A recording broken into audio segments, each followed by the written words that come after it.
दोस्तों, मैं बिट्टू सर आप सभी को अपना YouTube channel study with concept by Bittu sir में स्वागत है। आज हम लोग इस सीरीज का तीसरा वीडियो पढ़ेंगे जो कि डॉक्टर केसी सिन्हा मैथ क्लास 10 का त्रिकोणमिति पढ़ रहे हैं। इसका 2 वीडियो ऑलरेडी पहले से अपलोड हो गया है। आप लोग चैनल पर जाइए और प्लेलिस्ट में चेक कीजिए और पहले जो वीडियो अपलोड हुआ उसको देखिए, तब जाके आपको ये तीसरा वीडियो समझ में आएगा। ठीक है, हम दूसरा वीडियो में 4 का 1 तक बना चुके थे। 4 का 1 तक बना चुके थे, अब हमको बनाना है 4 का 2 नंबर क्वेश्चन। ठीक है, चलिए केसी सिन्हा का कौन सा बुक है? केसी सिन्हा है त्रिकोणमिति रेशियो एंड आइडेंटिटी। 4 का कि त्रिभुज एबीसी में कोण सी बराबर 90 डिग्री, कोण सी बराबर 90 डिग्री, एबी बराबर 29 इकाई, बीसी बराबर 21 इकाई और त्रिभुज एबीसी बराबर थीटा, तो निम्नलिखित का मान निकालें। सबसे पहले फिगर बना लेते हैं। सबसे पहले क्या बना लेते हैं? फिगर बना लेते हैं। कह रहा है कि त्रिभुज कौन सा कोण है? कोण सी बराबर 90 डिग्री, दैट मींस यहां पे 90 डिग्री बनेगा। कहां बनेगा? यहां पे बनेगा 90 डिग्री। यहां पे 90 डिग्री कोण सी। उसके बाद AB बराबर, फिर AB बराबर दिया है आपका 29, BC बराबर दिया है 21। अगर हमको ABC में B क्या है? थीटा। B क्या है दोस्तों? थीटा। B क्या है? थीटा। अब हमको AC का मान निकालना है। सबसे पहले देखते हैं, हम इसके पहले बता चुके हैं, न्यून कोण के सामने वाले भुजा को लंब कहते हैं और समकोण के सामने वाले भुजा को कर्ण कहते हैं। दैट मींस हमको यहाँ पे कर्ण का वैल्यू प्राप्त है और आधार का वैल्यू प्राप्त है। हमको निकालना है परपेंडिकुलर का वैल्यू। तो परपेंडिकुलर का वैल्यू निकालने के लिए हमको ये फार्मूला लगाना पड़ेगा। कौन सा? ये P बराबर h² - b²। तो सबसे पहले लगाते हैं फार्मूला आप लोगों के सामने। P बराबर स्क्वायर रूट h² - b²। अब दोस्तों, अब यहाँ पे आपको ये पहचानने का रूल सबसे फर्स्ट वीडियो में मैं बता चुका हूँ। h² किसको पहचानेंगे? तो समकोण के सामने वाली भुजा को, समकोण के सामने वाली भुजा को कर्ण कहते हैं। तो कर्ण यहाँ पर क्या हो जाएगा? 29 का होल स्क्वायर माइनस बेस क्या हो जाएगा? तो न्यून कोण के सामने वाली भुजा को लंब और कर्ण जिस पर आधारित होता है उसको आधार कहते हैं। आधार क्या हो जाएगा? 21 का होल स्क्वायर। अब इसका स्क्वायर करते हैं, 29 का स्क्वायर करते हैं तो 29 का कितना हो जाएगा? 81, 18, 8 26, 18 5 1 8 14 7 1 8 8 से कितना आ जाएगा दोस्तों? 8 से 41 माइनस 21 का स्क्वायर करेंगे तो कितना आ जाएगा? 4 से 41। 21 का स्क्वायर कितना हो जाएगा बाबू? 441। अब हम करते हैं, अब इसको सबट्रैक्ट करते हैं, घटाते हैं। क्या करते हैं? घटाते हैं। 1 में से गया 0, 4 में से 4 गया 0, 8 में से 4 गया 400। अब 400 किसका स्क्वायर है? तो 20 का स्क्वायर है। तो 20 गुने 20 बराबर 20 निकल जाएगा। इसलिए हमको यहाँ पर क्या मिलेगा? इसलिए P बराबर 20। तो यहाँ पर हम क्या लिख सकते हैं? P बराबर 20 हमको मिल गया। अब हमको तीनों चीज मिल गया, लंब भी मिल गया, कर्ण भी मिल गया और आधार भी मिल गया। अब हम आगे सॉल्यूशन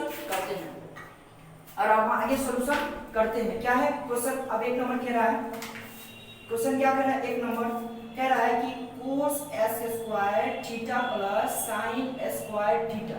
तो cos s² थीटा का फॉर्मूला क्या होता है दोस्तों? b/h, आधार बटे कर्ण। दैट मींस तो यहाँ पे लिखेंगे b/h का whole square plus sin s² theta का फॉर्मूला क्या होता है? p/h, दैट मींस p/h का होल स्क्वायर, है ना। अब यहाँ पे b का वैल्यू निकालेंगे। b का वैल्यू क्या हो जाएगा? देखेंगे b का बेस का वैल्यू क्या होगा? तो न्यून कोण के सामने वाली भुजा को लंब करते हैं और समकोण के सामने वाली भुजा को कर्ण करते हैं। तो आधार क्या हो जाएगा? 21 हो जाएगा। आधार क्या हो जाएगा? 21। h का वैल्यू क्या हो जाएगा? 29 का होल स्क्वायर प्लस p का फिर वैल्यू निकालेंगे। तो p का वैल्यू क्या हो जाएगा? अभी हम लोग निकाले थे 20। अब h का वैल्यू क्या हो जाएगा? 21। h का वैल्यू 29 का होल स्क्वायर, 21 का होल स्क्वायर 4 से 81, 29 का हो जाएगा 800, 8 से 41 प्लस 20 का हो जाएगा 400 और 29 का हो जाएगा 841।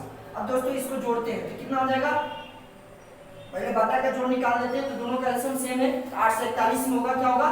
8 से 41 4 से 41 से कम 4 से 41 प्लस 400 बराबर कितना हो जाएगा? 841 बटे 841 841 841 कर देगा, हमारा आंसर क्या हो जाएगा 1। हमारा आंसर क्या हो जाएगा 1 हो जाएगा। तो आपका ये 4 का दूसरा का ए नंबर सॉल्यूशन हो गया। तो दोस्तों इसका आप लोग स्क्रीनशॉट ले लेंगे ताकि कॉपी में नोट रहेगा, तो आपको भविष्य में काम देगा, आपको एग्जाम नजदीक आएगा तो उसमें काम देगा, इसलिए आपको इसको स्क्रीनशॉट ले ले। अब चलिए हम दूसरा का क्वेश्चन बनाते हैं। दूसरा का क्वेश्चन क्या है, तो कह रहा है दूसरा का क्वेश्चन है cos स्क्वायर, क्या है दूसरा का बी नंबर है cos square theta minus sin square theta. cos square का वैल्यू क्या हो जाएगा, cos स्क्वायर का वैल्यू फॉर्मूला होता है, क्या होता है b/h, क्या होता है b/h का होल स्क्वायर माइनस p/h का होल स्क्वायर, b/h का होल स्क्वायर माइनस b/h का होल स्क्वायर। अब जरा निकालेंगे यहाँ से, थीटा है ना तो न्यून कोण तो चेंज नहीं होगा, इसका वैल्यू चेंज नहीं होगा, जो होगा सो ही होगा, ठीक है। तो b का वैल्यू क्या होगा, तो b का वैल्यू ये हो जाएगा bc हो जाएगा। तब bc का वैल्यू कितना दिया 21 दिया है। h का वैल्यू न्यून समकोण के समतल भुजक को कर्ण करते हैं, तो कर्ण का वैल्यू क्या हो जाएगा 29 हो जाएगा, का होल स्क्वायर माइनस p का वैल्यू क्या हो जाएगा, तो न्यून कोण के समतल भुजक को लंब करते हैं, तो लंब क्या है 20 दिया, लंब क्या दिया दोस्तों 20 दिया। अब 20 और उसके बाद h क्या दिया 29 दिया, इसका होल स्क्वायर हो जाएगा। तो 21 का होल स्क्वायर करेंगे तो 441, 29 का करेंगे तो 841 माइनस 20 का करेंगे तो 400, इसका करेंगे तो कितना हो जाएगा 841। चलिए तो अब इसका एलसीएम निकालते हैं, तो 841 का एलसीएम और 841 का एलसीएम एक ही होगा, क्योंकि दोनों का आधार दोनों का बेस आपस में समान है, दोनों का समान है तो एक ही हो जाएगा। अब ये 441 में से 400 गया तो कितना बचेगा दोस्तों, तो 1 में से 0 गया तो 1, 4 में से 0 गया तो 4 और 4 से 4 कट गया तो 41/400, 41/841, ये दूसरा का आंसर हो गया। इसका स्क्रीनशॉट ले ले और बढ़िया से साफ सुथरा लिखेंगे, नोट करेंगे। चलिए हम अभी फिलहाल 4 का 3 नंबर पाए, 4 का 2 नंबर अभी सॉल्व किए। 4 का 3 नंबर में कहना है कि त्रिभुज ABC में कोण A बराबर 90 डिग्री, कोण A बराबर 90 डिग्री, तब sin B cos C तथा tan B का मान निम्नलिखित में प्रत्येक में बताइए। जबकि वैल्यू जो दिया है 4 का 2 का A नंबर में दिया AB बराबर 12, AC बराबर 5, BC बराबर 13। तो सबसे पहले फिगर बनाएंगे, जो कि मैंने ऑलरेडी पहले से बना दिया है। अब यहाँ पे फिगर में दे रखा है कि कोण A बराबर 90 डिग्री, तो जहां पर कोण A रहेगा वहां पे 90 डिग्री ले लेंगे। उसके बाद कोण यहाँ पे देखिए त्रिभुज ABC है ना, तो त्रिभुज ABC में तो B को थीटा मानेंगे, यहाँ पे फिलहाल थीटा किसी को नहीं मानेंगे, ठीक है ना, क्योंकि यहाँ पे जब निकालना होगा तब मानेंगे, है ना। तो कह रहा है कि 1 नंबर क्वेश्चन कह रहा है कि sin B का मान निकालिए, किसका वैल्यू निकालिए sin B का वैल्यू निकालिए। तो चूंकि हम जानते हैं sin B बराबर क्या होता है P/h, मैंने ट्रिक बताया था याद करने के लिए, पंडित बोल पंडित हर हर बम, P से परपेंडिकुलर पंडित, B से बेस बोल हर हर बम, तो हर से क्या हो जाएगा हाइपोटेनस, उसके बाद बम B पर फिर बेस हो जाएगा, ठीक है ना। ये पहले वाले वीडियो में मैं बता चुका हूँ, इसलिए आप लोग इसको अगर क्लियर करना हो तो सबसे पहले आप अगर ये के लिए डायरेक्टली पार्ट 3 वीडियो देख रहे हैं तो सबसे पहले आप पार्ट 1 वीडियो देख लें, तब जाके आपको बढ़िया से समझ में आएगा, है ना। तो P बराबर क्या होता है बाबू, लंब बटे कर्ल, लंब बटे कर्ल। अब यहाँ पे P, यहाँ पे न्यून कोण क्या है, न्यून कोण क्या है B है, न्यून कोण क्या है B है, न्यून कोण क्या है B है। तो दोस्तों जरा देखेंगे इसमें न्यून कोण कहाँ लिखा, ये रहा न्यून कोण, न्यून कोण के समतल भुजक तो लंब क्या है, तो लंब हमारा क्या हो जाएगा AC हो जाएगा। अब न्यून कोण के समतल भुजक को लंब और समकोण के समतल भुजक को कर्ण, कर्ण क्या हो जाएगा BC हो जाएगा। AC का वैल्यू कितना दिया है, AC का वैल्यू ये रहा 5, AC का वैल्यू 5, इसके बाद BC का वैल्यू कितना दिया है 3, ये आंसर होगा। फिर आपका कह रहा है कि cos C का वैल्यू निकालिए, cos C का, तो cos C का फॉर्मूला क्या होता है, cos थीटा बराबर B/h, आधार बटे कर्ल, तो B/h आधार बटे कर्ल, आधार बटे कर्ल।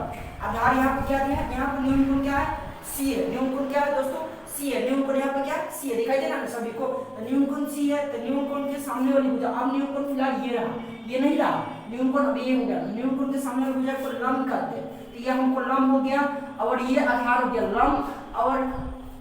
लंब और आधार बदलते रहता है, कर्ण निश्चित रहता है, लंब और आधार बदलते रहता है, कर्ण निश्चित रहता है, कर्ण यही होगा 13, तो आधार क्या हो जाएगा यहाँ पे न्यून कोण का समलंब भुजा को लंब, तो आधार हो जाएगा आपका AC, आधार क्या हो जाएगा AC, अब भाई कर्ण क्या हो जाएगा BC।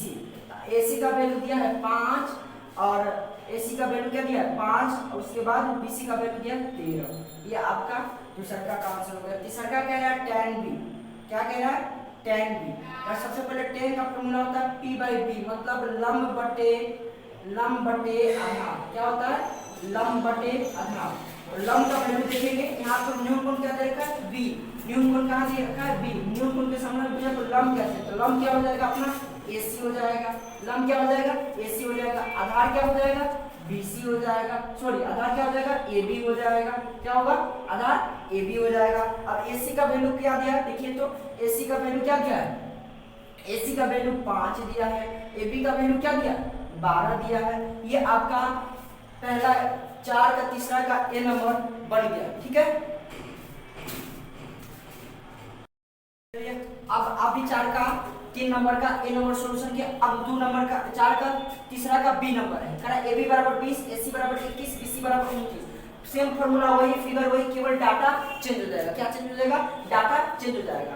अब यहाँ पे फिर पुनः त्रिभुज कौन सा लेंगे, किसका मान निकालेंगे, sin B cos C tan B। सबसे पहले निकालेंगे sin B का वैल्यू। तो sin B का वैल्यू क्या होता है P/H, क्या होता है P/H। अब यहाँ पर देखेंगे न्यून कोण कौन सा होगा, तो B होगा। न्यून कोण कौन सा होगा B होगा। तो न्यून कोण कौन है, ये है आपका न्यून कोण, कहाँ है ये है। अब न्यून कोण के सामने भुजा को बोलिए, जहाँ बैठिए जहाँ चुपचाप बोलते रहिए, न्यून कोण के सामने भुजा को लंब कहते हैं, न्यून कोण के सामने भुजा को लंब। तो लंब दोस्त क्या हो जाएगा 21 और समकोण के सामने भुजा को कर्ण कहते हैं। तो कर्ण क्या हो जाएगा दोस्त 29। ये आंसर आपका। पुनः निकालना है cos C, क्या निकालना है cos C। cos का फॉर्मूला होता है B/H, आधार बटे कर्ण, B/H आधार बटे कर्ण, B/H आधार बटे कर्ण। B का वैल्यू क्या हो जाएगा, B का वैल्यू क्या हो जाएगा, अब निकालेंगे। यहाँ पे न्यून कोण क्या दिया दोस्तों C दिया। इसको भूल जाएंगे, न्यून कोण ये है। तो न्यून कोण के सामने भुजा को लंब कहते हैं, हमको लंब की आवश्यकता नहीं है, क्या आवश्यकता है कर्ण और आधार चाहिए। न्यून कोण के सामने भुजा को लंब कहते हैं, और समकोण के सामने भुजा को कर्ण कहते हैं, और कर्ण और लंब जिस पर देखते हैं उसको आधार कहते हैं। तो दोस्त यहाँ आधार क्या 21 है, आधार क्या दोस्त 21 है। कर्ण क्या हो जाएगा आपका 29 हो जाएगा। ये आपका ये भी आंसर आ गया। अब एक कह रहा है tan B, क्या कह रहा है tan B। तो tan B का क्या हो जाएगा P/B। tan B का फॉर्मूला क्या होता है P/B, tan थीटा का बराबर क्या होता है P/B। अब यहाँ पे B का वैल्यू निकालने के लिए सबसे पहले न्यून कोण की पहचान करना होगा। न्यून कोण क्या है B है, तो न्यून कोण के सामने वाले भुजा को लंब कहते हैं। तो दोस्तों लंब क्या हो जाएगा 21, लंब क्या हो जाएगा बाबू 21। उसके बाद आधार की बात करें तो न्यून कोण के सामने वाले भुजा को लंब और समकोण के सामने वाले भुजा को कर्ण, और जिस पर दोनों आधार है उसको आधार कहते हैं। आधार क्या हो जाएगा दोस्त 20 हो जाएगा। इस तरह आपका 4 का तीसरा का B खत्म होगा। अब आप लोग हम इसको खूब बढ़िया अच्छा से स्क्रीनशॉट ले ले, ठीक है। अब उसके बाद आगे हम बढ़ाएंगे, ठीक है ना। चलिए अब आपको आपके सामने 4 का तीसरा का C नंबर है, 4 का तीसरा का C नंबर क्या लिखा है BC बराबर रूट दिया है। BC बराबर क्या दिया है दोस्तों √2। पुनः AB और AC दोनों का वैल्यू 1 1 है, दोनों का वैल्यू 1 1 है। फिर यही निकालना है sin B cos C tan B। तो sin B का वैल्यू निकालेंगे, sin B का वैल्यू निकालेंगे P/H, क्या होता है P/H। अब sin B, तो B यहाँ पे न्यून कोण के सामने भुजा को लंब कहते हैं, लंब क्या है यहाँ पे 1 है। कर्ण क्या हो जाएगा समकोण के सामने भुजा को कर्ण कहते हैं, तो कर्ण √2 हो जाएगा। पुनः निकालना है हमको cos C। cos C का वैल्यू क्या हो जाएगा, तो cos अब न्यून कोण कौन सा हो जाएगा ये हो जाएगा। न्यून कोण के सामने भुजा को कर्ण कहते हैं, इसका वैल्यू क्या होता है B/H, इसका सूत्र क्या होता है B/H। और cos C न्यून कोण के सामने भुजा को लंब कहते हैं, हमको लंब की आवश्यकता नहीं है, कर्ण की आवश्यकता, आधार की आवश्यकता है। तो आधार ये रहा, तो 1 हो गया आधार, कर्ण क्या हो जाएगा √2 हो जाएगा। उसके बाद तीसरा का कह रहा है tan B का वैल्यू निकालिए। तो न्यून कोण के सामने फॉर्मूला क्या होता है tan B का P/B, क्या होता है P/B। तो अब न्यून कोण क्या है यहाँ पे B है, तो न्यून कोण के सामने भुजा को लंब करते हैं, तो लंब क्या हो जाएगा 1 हो जाएगा। पुनः बेस क्या हो जाएगा 1 हो जाएगा, 1 बराबर 1 आंसर हो गया। अब ये 4 का तीनों क्वेश्चन खत्म हो गया, 4 का 3 का A B C तीनों क्वेश्चन खत्म हो गया। अब हम 5 नंबर में चलेंगे जो कि थोड़ा जटिल 5 नंबर। अभी हम लोग 4 का सॉल्यूशन किए, अब 5 नंबर का सॉल्यूशन करें कि नीचे दिए गए चित्र से sin theta B number cos theta और tan थीटा का वैल्यू निकालें। मान लिया चित्र क्या दिया है, यहाँ पे ये चित्र दिया है ABC त्रिभुज दिया है। तो सबसे पहले आपको थीटा यहाँ पर दे रखा है, थीटा यहाँ पे दे रहा है आपको समकोण, यहाँ पे दो को दे रखा है, इधर भी समकोण दिया, एक इधर भी दिया है। तो सबसे पहले आपको निकालना होगा, जब ये 10 है, पूरा 10 है, तो ये 5 हो सकता है, ये भी 5 हो सकता है, तो 5 5 10 हो सकता है। अब हमको क्या निकालना, ये हमको मिल गया, ये मिल गया। न्यू कोण के सामने भुजा को लंब, समकोण के सामने भुजा को कर्ण, इसको हम लोग क्या बोल सकते हैं, कर्ण बोल सकते हैं। उस पर थीटा के सामने भुजा को लंब, हमको क्या ज्ञात करना है, लंब ज्ञात करना। ये अपना आधार हो जाएगा, क्या हो जाएगा, आधार हो जाएगा। हमको लंब ज्ञात करना है। तो लंब बराबर क्या होता है फॉर्मूला, P बराबर h square minus b square. P बराबर क्या होता है, P बराबर h square minus b square. h square का वैल्यू कितना दिया, तो समकोण के सामने भुजा को कर्ण करते हैं, कर्ण कितना दिया दोस्तों, 13 का whole square minus b base क्या हो जाएगा आपका, तो न्यून कोण और के सामने समकोण के सामने वाले भुजा को कर्ण और न्यून कोण के सामने भुजा को लंब, और दोनों जो जिस पर दोनों आधारित है उसको आधार करते हैं। आधार कितना हो जाएगा, 5 का होल स्क्वायर। तो 13 का होल स्क्वायर करेंगे तो 169, 5 का करेंगे तो 25।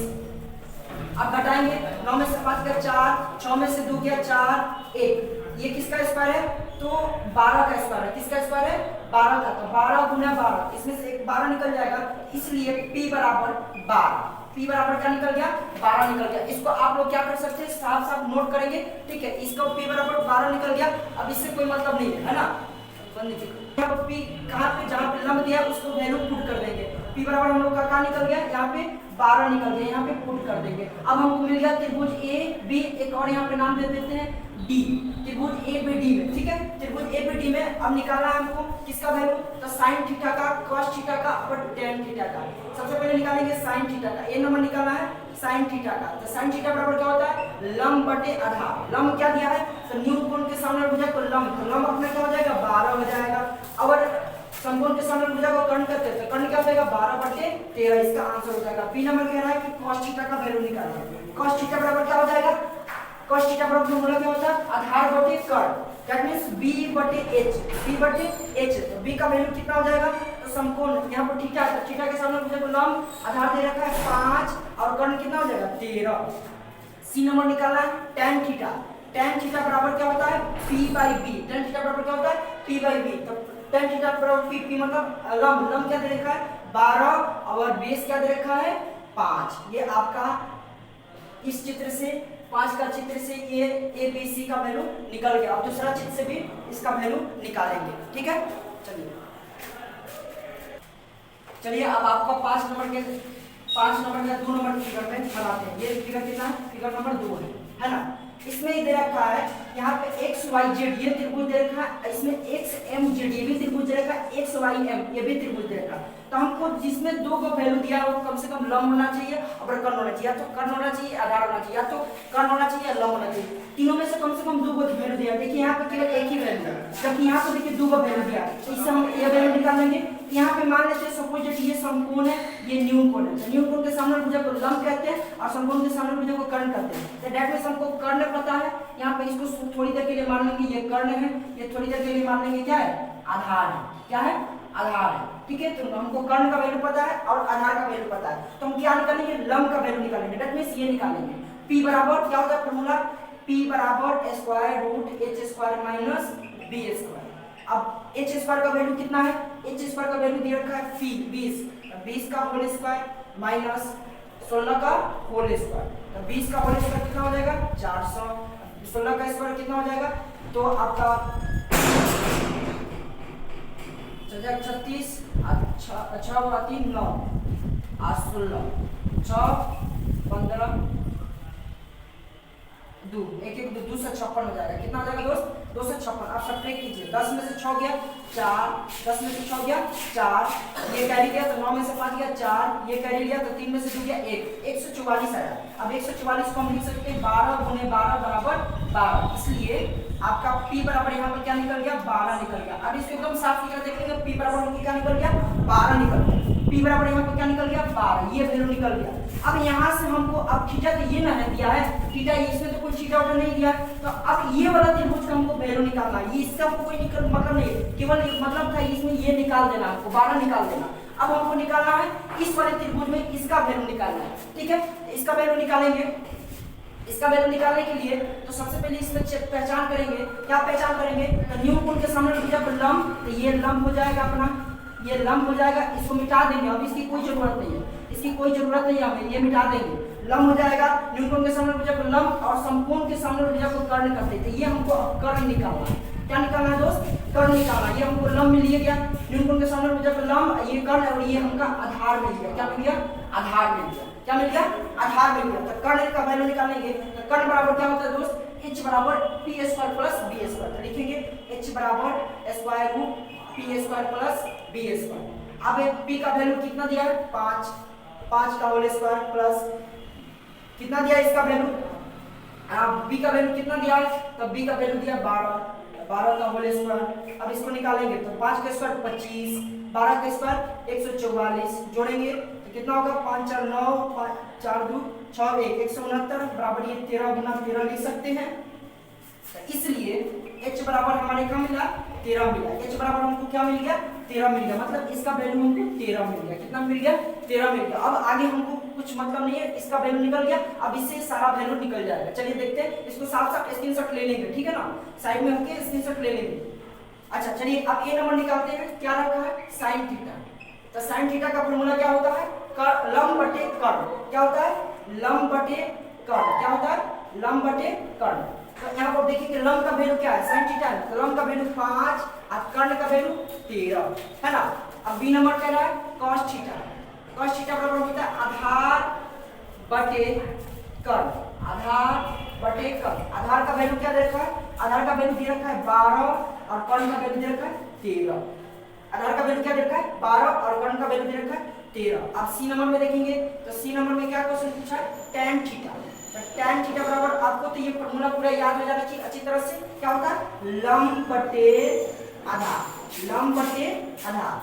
तो अब लंब क्या है आपका? लंब ये रहा 5 और आधार क्या है? 12, 5 बटा 12। इस तरह आपका 5 का एक फिगर 1 का भी क्वेश्चन बन गया, 5 का 2 का भी फिगर बन गया, ठीक है ना। अब आपको करना क्या है कि 6 नंबर से आगे अपने से ट्राई करना है। अगर नहीं बनेगा तो आप कमेंट बॉक्स में डालेंगे, मैं फिर अगला नेक्स्ट वीडियो में, नेक्स्ट सीरीज में, इसके बीएससी नेक्स्ट सीरीज में इस तरह का वीडियो लाएंगे, आपके लिए एडवांटेज होगा, ठीक है ना। तो आप इसको, अगर आपको ये वीडियो अच्छा लगा हो तो ज़्यादा से ज़्यादा शेयर करें, अपने दोस्तों में बताएं कि इस लॉकडाउन की घड़ी में आप ज़्यादा से ज़्यादा क्या हो, कैसे से मैथ पढ़ के मैथ में कम से कम 100 मार्क्स लाए। ज़्यादा से ज़्यादा 500 भी ला सकते हैं, लेकिन कम से कम कितना मार्क्स लाए? 100 मार्क्स लाए और अपने घरों में पूरा खुशहाली से भर दें, ठीक है। जय हिंद दोस्त, अब मिलते हैं छोटे से ब्रेक के बाद।